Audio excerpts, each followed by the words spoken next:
I ho sigui a València, davant les autoritats, en 1346, un 12 del mes de maig.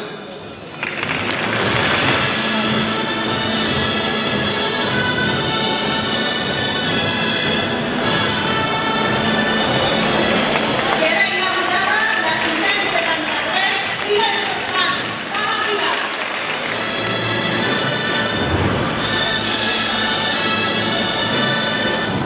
Enorme, que deu estar aquí tota la província i de molt lluny també. Nosaltres tenim un compromís ben evident, ben palès, ben permanent